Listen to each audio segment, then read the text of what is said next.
Это актуальное интервью в студии Сергей Михедов. Здравствуйте. Якутия принимает гостей самых крупных спортивных соревнований текущего года, 8-х игр «Дети Азии». Торжественная церемония открытия игр состоялась 26 июня на стадионе Туймада имени Николая Тарского в Якутске. Игры «Дети Азии» завершатся 7 июля. О проведении игр поговорим сегодня. Гость в студии Владимир Крысин, государственный тренер сборных команд Российской Федерации по Дальневосточному федеральному округу, президент Дальневосточного футбольного союза. Владимир Вячеславович, здравствуйте. Здравствуйте.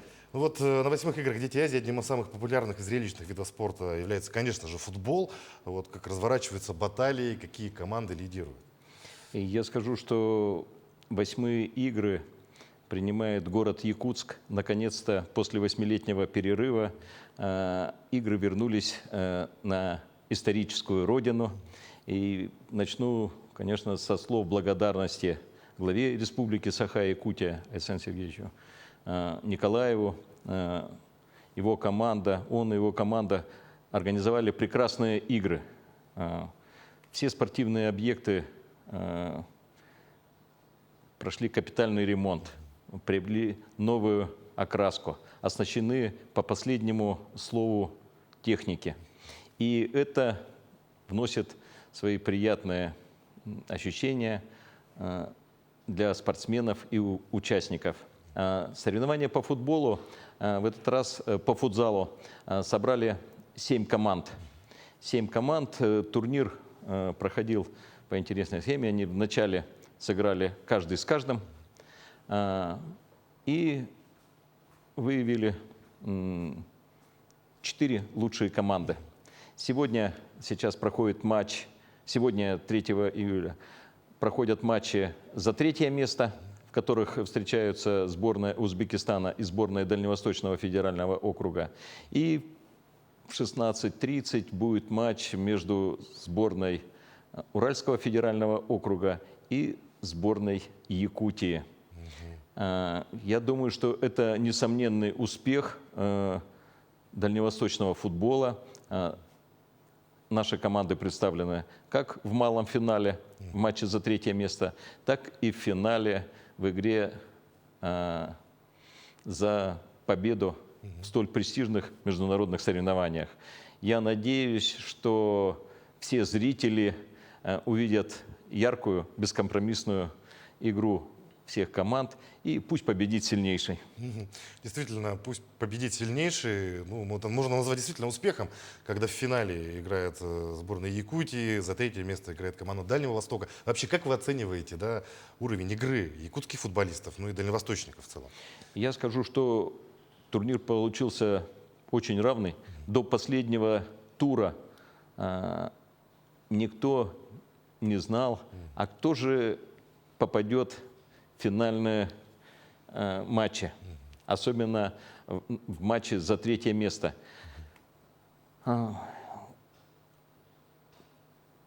Все команды показывают интересную, содержательную, результативную игру. Всего одна ничья, по-моему, на турнире. Всего одна ничья за весь турнир. Да. Это ничья. Сборная Узбекистана сыграла с командой Урала. А все остальные матчи подарили зрителям яркий, результативный футбол. Ну, несколько раз был очень крупный счет, насколько известно. Да. Были и разгромные победы даже. Да. Поэтому болельщики каждый матч полностью заполняли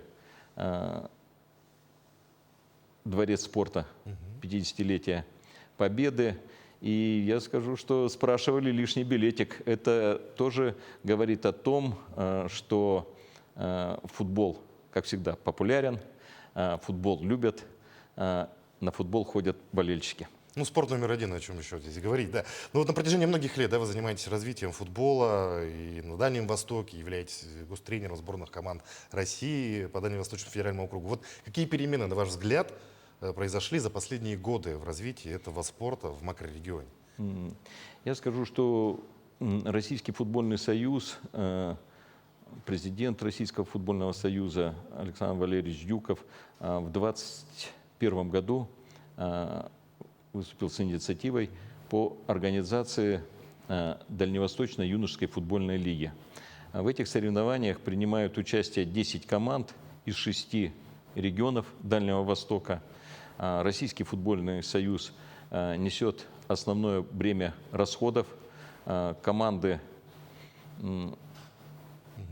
оплачивают пролет, питание и проживание. Мы увидели несомненный рост за эти годы качества подготовки футболистов. Мы увидели подготовку тренеров. Все тренеры команд проходят обучение, новую аттестацию.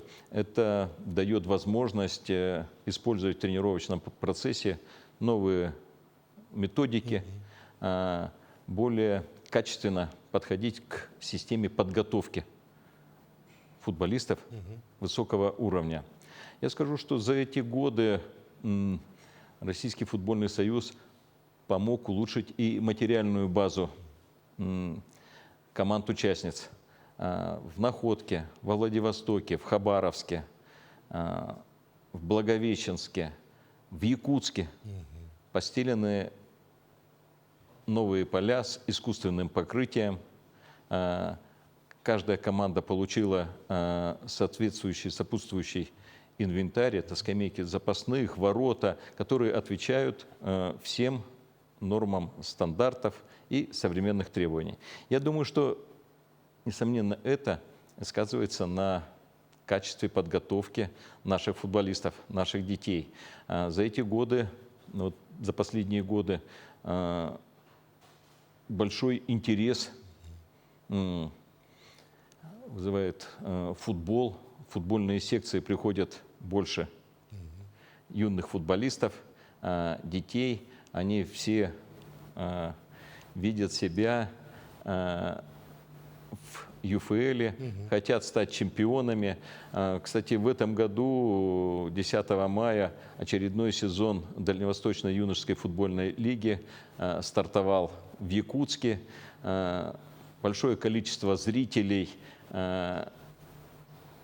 великолепный спортивный комплекс «Дахсун» гостеприимно распахнул свои двери для участников юношеских соревнований. Вот насколько нам известно, вы практически ежегодно приезжаете в Якутию уже на протяжении более 10 лет. Да? Вы видите, как у нас здесь в Якутии развивается футбол. Как вы считаете, что нужно сделать для того, чтобы вот якутские вчерашние мальчишки становились взрослыми, большими профессионалами, может быть, дорастали до сборной России или до топ-клубов нашей страны? Я скажу, что если говорить о посещении гостеприимной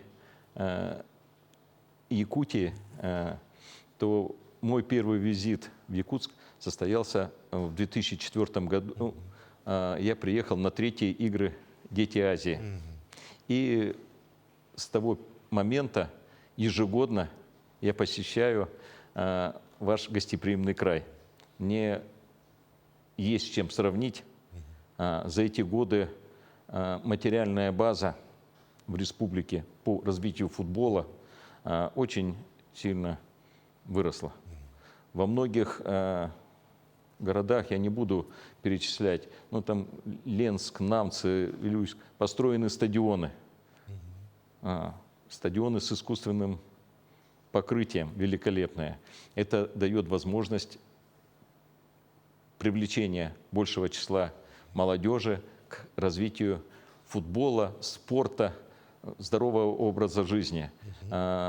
Если говорить за последние годы, есть уже успехи у якутских футболистов. Есть кандидаты в юношескую сборную. Да, ребята переезжают, конечно, очень жаль, что покидают родные края. Все хотят играть в больших клубах великих. Но это здорово. Мы даем дорогу в жизнь. Тренеры, специалисты уделяют большое внимание. Вы посмотрите, какие массовые соревнования проходят в Якутске. Детская лига, детская футбольная лига. Там порядка более 30 команд в каждом возрасте участвуют. Соревнования на призы клуба «Кожаный мяч», мини-футбол в школу. Это все дает возможность развивать футбол как самый массовый вид спорта. Это дает возможность привлечения детей просто к здоровому образу жизни, к их физическому воспитанию. Ну вот вернемся к играм «Дети Азии». Да? Вот как вы считаете, что дает ребятам участие именно в футбольных соревнованиях на играх «Дети Азии»?